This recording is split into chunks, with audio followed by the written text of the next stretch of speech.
प्रशंसा की। जब वहां से हम लोग चले तो पूज्य महाराज श्री ने मुझे एक प्रसंग सुनाया। बोले बाबू, मानस जी में, अभी मैं नया नया ही गया था मानस जी के गायन क्षेत्र में, अभी उस समय मैं कथा नहीं गाता था। तो जब निकले तो पूज्य महाराज श्री बोले, बाबू भरत जी से जब गुरुदेव भगवान वशिष्ठ जी ने ये बात कही कि भरत जी, यदि आप और शत्रुघ्न जी दोनों भाई वन में जाने को तैयार हो जाए 14 वर्ष के लिए, तो मैं राम जी को, लक्ष्मण जी को, सीता जी को लेकर वापस चला जाऊंगा।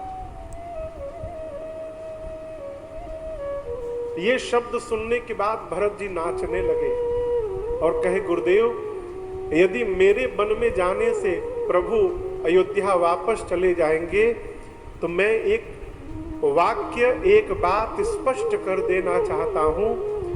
मैं 14 वर्ष के लिए वन में नहीं जाना चाहता हूं प्रभु, मैं जीवन भर वन में रहने को तैयार हूं, आप मेरे भैया को लेके चले जाइए। और इस प्रसंग के बाद गुरुदेव की मति हेरा गई।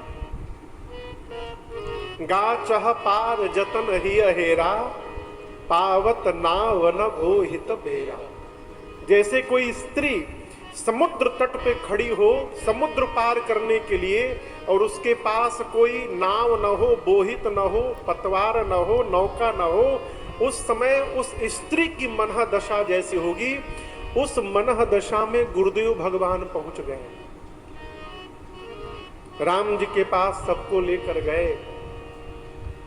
राम जी ने कहा, गुरुदेव भगवान आप निर्णय लीजिए कौन क्या करे।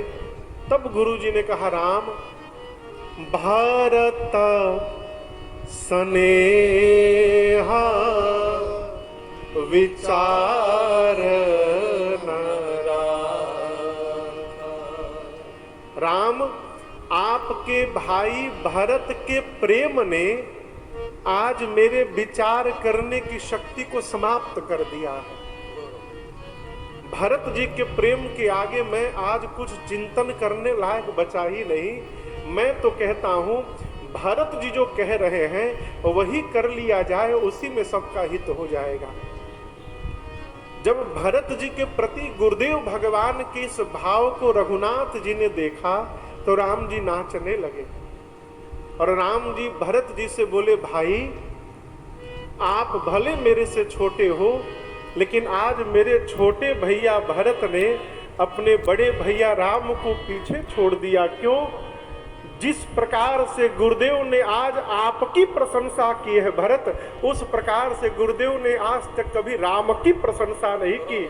और जिस शिष्य की प्रशंसा सद्गुरु कर रहा हो, उससे सौभाग्यशाली दूसरा कोई नहीं हो सकता। इतना कह के महाराज श्री ने हमसे कहा, बेटा आज वही दृश्य फिर दिखाई पड़ा। आदरणीय भैया जी की प्रशंसा, इनके पूज्यपाद अब तो बैकुंठ चले गए, गुरुदेव भगवान ने 20 मिनट तक इनकी प्रशंसा की। क्यों? इनका जीवन ही धर्म मूर्ति जीवन है।